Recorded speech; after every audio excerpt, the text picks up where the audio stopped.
Very good morning guys.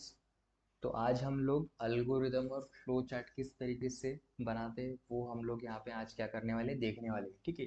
तो हमारा जो प्रोग्राम है वो प्रोग्राम है आपका बबल सॉर्ट का। तो उसका कोड मैंने यहाँ पे क्या कर लिया है, सबसे पहले लिख लिया है, ठीक है। अभी कोड को देखते हुए हम लोग क्या करेंगे, अल्गोरिदम लिखेंगे, ठीक है। तो आपको अल्गोरिदम जो लिखना है वो क्या लिखना है, आपको स्टेप वाइज लिखना है, ठीक है। उसके बाद में यहाँ पे आपको जो आपका मेन फंक्शन होता है, ठीक है, मेन फंक्शन के लिए आपको क्या यूज करना है, स्टार्ट, स्टेप 1 स्टार्ट, ठीक है। नेक्स्ट आपकी यहाँ पे जो वेरिएबल्स है, वेरिएबल में क्या लिखना है आपको, डिक्लेयर वेरिएबल। और आपने जो जो वेरिएबल लिखे डिक्लेयर किए यहाँ पे वो एज इट इज आपको क्या करना है वहाँ पे लिखने हैं, और इन इंटीजर किस फॉर्मेट किस डाटा टाइप में आपने वो डिक्लेयर किया वो आपको लिखना है, ठीक है। उसके बाद में नेक्स्ट क्या किया हम लोगों ने, एरे किया है। तो एरे को भी क्या लिखेंगे हम लोग, डिक्लेयर एरे A of 10। और फिर जितने भी एरे हम लोगों ने वहाँ पे इनिशियलाइज किए या फिर असाइन किए उसको, तो वो क्या करेंगे हम लोग एज इट इज़ वहाँ पे लिखने वाले, ठीक है। उसके बाद में यहाँ पे देखो सी आउट का स्टेटमेंट आया। सी आउट के स्टेटमेंट के लिए डिस्प्ले और रीड, मतलब कि जिससे कि हम लोग क्या करते, यूजर से वैल्यू एक्सेप्ट करते, उसके लिए भी क्या आता है, रीड। सी आउट के लिए डिस्प्ले और सीन के लिए क्या आएगा आपका, रीड आएगा, ठीक है। और हमारा जो स्टेटमेंट है वो एज इट इज आप लोग वहाँ पे क्या करोगे, लिखोगे। जैसे कि यहाँ पे अनसॉर्टेड लिस्ट लिखा है, तो यहाँ पे डिस्प्ले अनसॉर्टेड लिस्ट, यहाँ पे वो चीज़ें हम लोगों ने क्या कर लिए, लिख लिए, ठीक है। उसके बाद में फॉर लूप के लिए क्या लिखेंगे हम लोग, रिपीट I = 0 टू I <10। फिर उसके बाद में हम लोग सब पॉइंट क्रिएट करेंगे, क्योंकि ये जो चीज़ें फॉर लूप के अंदर है, ठीक है, कर्ली ब्रैकेट से ओपन करके लिखी हम लोगों ने, इसलिए हम लोग क्या करेंगे, यहाँ पे सब पॉइंट क्रिएट करेंगे और वहाँ पे लिखेंगे डिस्प्ले A of I। फिर नेक्स्ट सब पॉइंट में लिखेंगे I++, क्योंकि जो आपका फॉर लूप है वो क्या करता है, आपका रिपीट होता है, इसलिए हम वहाँ पे क्या लिखेंगे उसके सब पॉइंट्स में I++, ठीक है।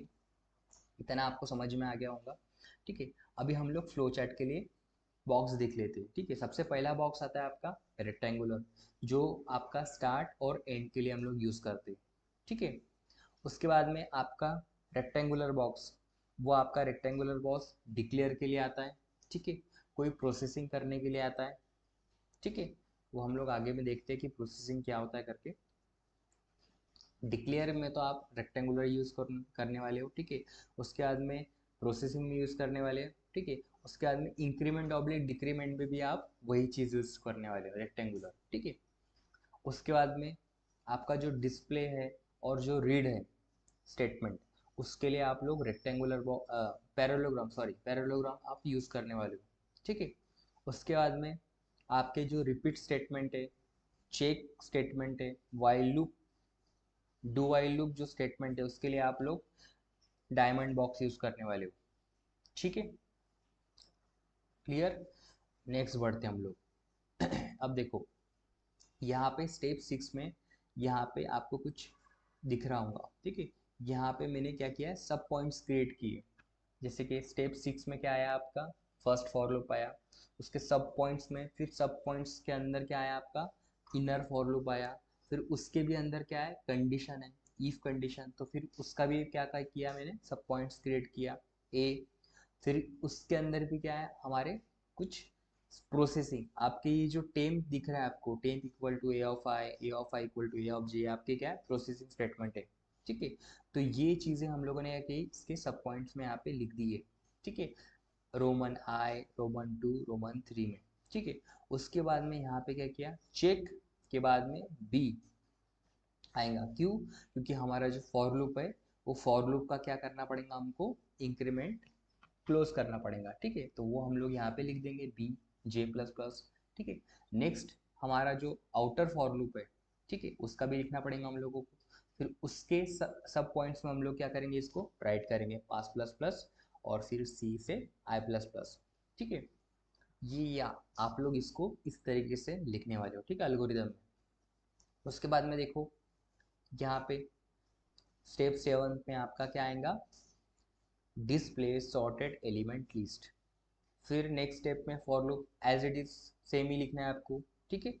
यहाँ पे आप तक का क्या होगा, अल्गोरिदम के जो जितने भी कंसेप्ट थे आपके क्या हो गए होंगे, भी यहाँ पे क्लियर हो चुके होंगे। ठीक है, अब देखो फ्लो चार्ट के कुछ पढ़ लेते हैं हम लोग। ठीक है, जैसे कि आपका यहाँ पे जो डायमंड बॉक्स रहता है, ठीक है, डायमंड बॉक्स के नीचे आपका रहेगा डिस्प्ले ऑफ आई, जो कि आपका आएगा पैरेललोग्राम में आएगा।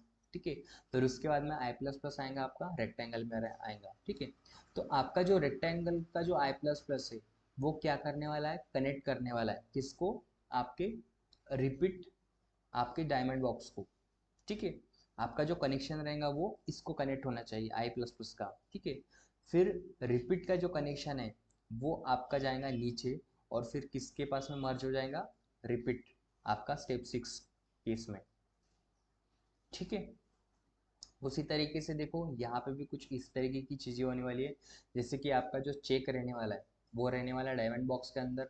डायमंड बॉक्स से आपका एरो निकलेगा, जो आपकी प्रोसेसिंग है, टेम से लेकर टेम तक के, वो आपके प्रोसेसिंग बॉक्स तक के कनेक्ट रहने वाला है। ठीक है, फिर नेक्स्ट आपका जो एरो निकलेगा वो आपका एरो किसके पास में जाने वाला है, जे प्लस के बाद में जाने वाला है। ठीक है, और फिर जो जे प्लस का एरो रहेगा वो आपका एरो निकल के जाने वाला है आपके रिपीट में जाने वाला है। ठीक है, और फिर जो रिपीट का एरो निकलने वाला है वो निकल के कहाँ पे आएगा, आपके पास प्लस प्लस पे। फिर उसके बाद में पास प्लस प्लस से एरो निकलेगा आई प्लस प्लस के बाद में जाएगा। ठीक है, फिर आई प्लस प्लस का एरो जो निकलेगा वो जाएगा आपका स्टेप 6 के पास में, जहाँ पे रिपीट है। और फिर रिपीट से एक और एरो निकलेगा, वो एरो किसके साथ में कनेक्ट होगा, आपका स्टेप 7 के साथ में। ठीक है, तो इस तरीके से आपको फ्लो चार्ट क्रिएट करना है। ठीक है, उसके बाद में आपको देखो ये जो यहाँ पे लिखा हुआ है नेक्स्ट पेज के नीचे जो आपको बॉक्स दिख रहा है, ठीक है, इसे हम लोग कहते हैं कनेक्टर। ठीक है, तो फॉर एग्जांपल अगर आपका फ्लो चार्ट बनाते वक्त में आपका अगर फ्लो चार्ट अधूरा रह जाता है किसी पेज पे, ठीक है, तो आपका नेक्स्ट पेज में अगर वो आपका फ्लो चार्ट अगर जा रहा है, ठीक है, तो उस कंडीशन में हम लोग वहाँ पे क्या यूज़ करते हैं, कनेक्टर। ठीक है, तो आपका जिस पेज में आपका फ्लो चार्ट खत्म हो रहा है, तो प्रीवियस पेज का जो कनेक्टर है वो आपको वहाँ पे वो यूज़ करना है, उस कनेक्टर को नाम देना, जैसे कि हम लोगों ने यहाँ पे दिया ए, और जहाँ पे हम लोग उसको स्टार्ट कर रहे हैं वहाँ पे आपको नेक्स्ट पेज का जो कनेक्टर है वो आपको यूज़ करना है। ठीक है, तो इस तरीके से हम लोग दो पेज को कनेक्टर के थ्रू क्या करेंगे, कनेक्ट करने वाले। ठीक है, उसके बाद में हम लोग कुछ और देख लेते कंसेप्ट। ठीक है, अब जैसे कि हमारा प्रोग्राम 2 है, यहाँ पे मैं उसका कोड भी ओपन कर लेता हूँ एक बार। ठीक है, अब यहाँ पे देखो आपका सब फंक्शन आ गया। ठीक है, स्वैप का। तो यहाँ पे आप लोगों को जब आप स्वैप का फंक्शन यहाँ पे स्टेप एल्गोरिदम के थ्रू लिखने वाले हो, ठीक है, उस टाइम पे आपको क्या लिखना है, यहाँ पे क्रिएट फंक्शन स्वैप, और फिर जो आपने वेरिएबल वहाँ पे डिक्लेयर किए वही वेरिएबल आपको एज इट इज उसके अंदर लिखने हैं। ठीक है, उसके बाद में यहाँ पे आपको क्या लिखना है, declare temp variable, temp equal to B, B equal to A equal to temp, as it is आपको यहाँ पे लिखना है। ठीक है, फिर उसके बाद में फंक्शन यहाँ पे हो रहा है एंड, तो आपको एंड ऑफ फंक्शन भी यहाँ पे आपको लिखना है। ठीक है, उसके बाद में मेन, इंट मेन आपका मेन फंक्शन है, तो यहाँ पे क्या लिखेंगे आप लोग, स्टार्ट। ठीक है, ये आपका स्टेप 1 से लेकर स्टेप 2 आपका एक अलग फ्लो चार्ट हो गया, और स्टेप 1 से लेकर स्टेप 6 आपका मेन फंक्शन का एक अलग फ्लो चार्ट हो गया। ये आपस में क्या नहीं रहेंगे, इंटरकनेक्टेड नहीं रहने वाले। ठीक है, अब हम लोग फ्लो चार्ट देख लेते एक बार। आपका जो क्रिएट फंक्शन है, ठीक है, क्रिएट फंक्शन के लिए आपको क्या, कौन सा बॉक्स यूज करना है, रेक्टेंगल। रेक्टेंगल बॉक्स ही आपको यहाँ पे यूज करना है। फिर यहाँ पे भी आपको क्या यूज करना है, डिक्लेयर में रेक्टेंगल, और फिर ये जो प्रोसेसिंग स्टेटमेंट है इसके लिए भी क्या यूज करना है, रेक्टेंगल। ठीक है, लेकिन आपका जो एंड ऑफ फंक्शन है उसके लिए आपको रेक्टेंगुलर बॉक्स, मतलब कि इस तरीके का बॉक्स आपको क्या करना है, यूज करना है। उसके बाद में स्टार्ट के लिए आपको पता ही है क्या यूज करना है, रेक्टेंगुलर, उसके लिए भी डिक्लेयर, डिक्लेयर के लिए भी क्या रहेगा, रेक्टेंगल रहेगा। डिस्प्ले के लिए क्या रहेगा, पैरेललोग्राम रहेगा। रीड के लिए क्या रहेगा, पैरेललोग्राम ही रहने वाला है। ठीक है, और फिर डिस्प्ले के लिए क्या रहेगा, पैरेललोग्राम। और फिर आपका जो ये कॉलिंग स्टेटमेंट है, ठीक है, जैसे कि आपको यहाँ पे दिख रहा होगा स्वैप एक्स कॉमा वाई, तो यहाँ पे क्या लिखना है, call colon swap X comma Y. ठीक है, और फिर इसको फ्लो चार्ट में किस तरीके से लिखना है, इस बॉक्स के अंदर लिखना है आपको। ठीक है, इसे प्रोसेसिंग बॉक्स कहते हैं। प्री डिफाइन प्रोसेसिंग बॉक्स, क्योंकि आपका ये जो फंक्शन है स्वैप का, ये ऑलरेडी कहीं ना कहीं पे क्या हुआ है, डिफाइन हो चुका है। ठीक है, इसलिए इसको हम लोग प्री डिफाइन बॉक्स कहते हैं। ठीक है, उसके बाद में नेक्स्ट आपका रहेगा display after swapping X and Y. ठीक है, जैसे कि आप लोगों ने यहाँ पे वैल्यूज प्रिंट कर रहे हो।